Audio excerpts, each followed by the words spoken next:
healthcare and hospitality.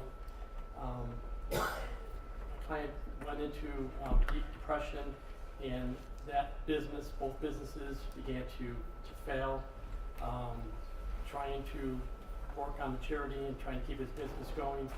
Mr. Dia basically robbed Peter to pay Paul, took funds that he knew he shouldn't have, and tried to put that back into his business. Mr. Dia subsequently sold that business and is now working 2 separate jobs, one for safe compliance with Glass City compliance, and he also has a food truck where he's is selling food from to make additional money for his family.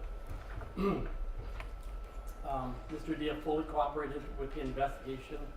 He voluntarily met with investigators and candidly explained the financial operation of the foundation. His transparency directly aided law enforcement in understanding the situation and ultimately resolving the matter. Mr. Dia accepts full responsibility, and he is prepared to pay the entire restitution in full. That being $26,000.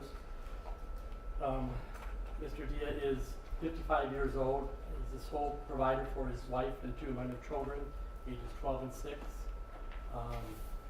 He also is in a situation where he suffers from some illnesses, not only post-traumatic stress disorder, but he has depression, anxiety, high blood pressure, and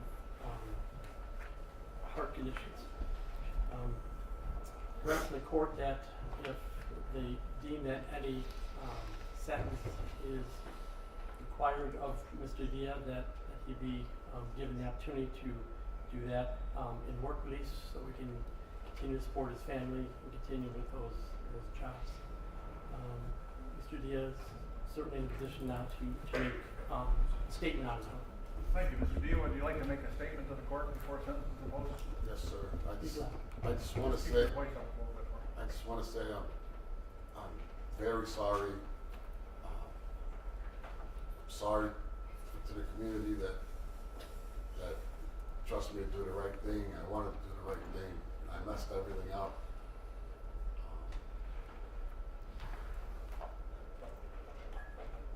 I'm sorry. I'm embarrassed. I'm ashamed. And I messed everything up. I don't know, what else other than say, I'm sorry, and I'm sorry. And I accept full responsibility, Your Honor. Thank you. Anything further from State? Just a couple of items, Judge. As indicated in the plea soliloquy, the exact amount of restitution is $26,314.04. That's what the state is asking at this time.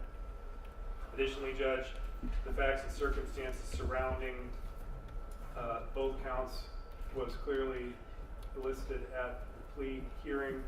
We would ask the court to consider those facts and circumstances, and obviously none of these expenditures were to support the foundation and its purpose, which was that to help law enforcement in the community. With that being said, Judge, we would just ask you to fashion an appropriate sentence in this matter. And we would also ask that counts 1 and 2 be dismissed. Okay. Mr. Dia, it was a tragedy. I think I had your son in court one time. A tragedy when your son was killed. However, you put yourself in a position of trust, creating this foundation, accepting money in his name. And you violated that trust. Now, I had a city councilman maybe 15 or 20 years ago that did the same thing. We elect people. We put them in a position of trust. When they violate that trust, I think they have to be treated a little differently than people that if you just stolen money is one thing.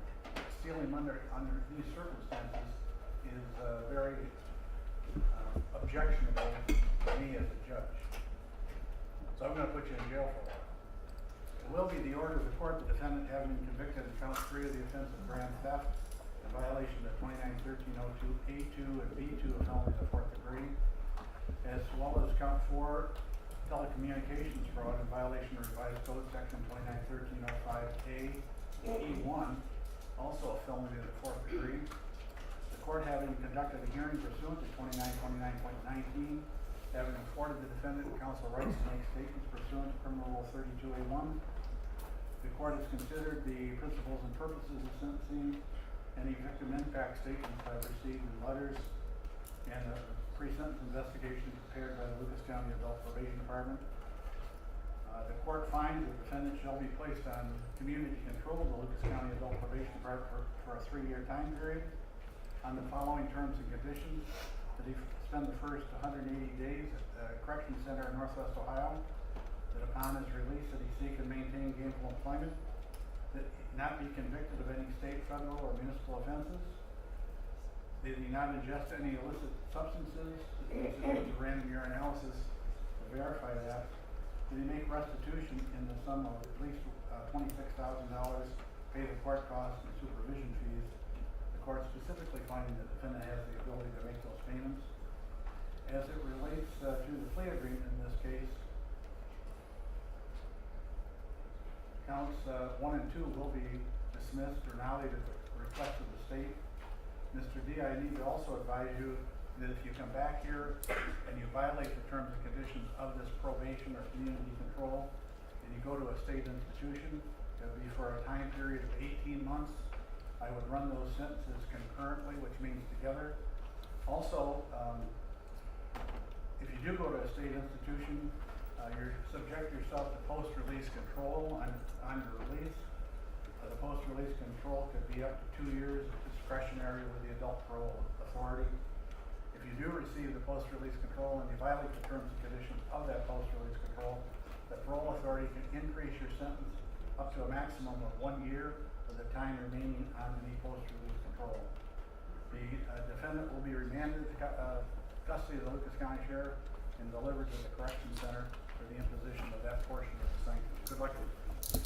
Judge, can we ask that the restitution be $26,314.04? 314 and 4 cents. Yes, sir. That'll be amended to 26,314. Thank you, Judge.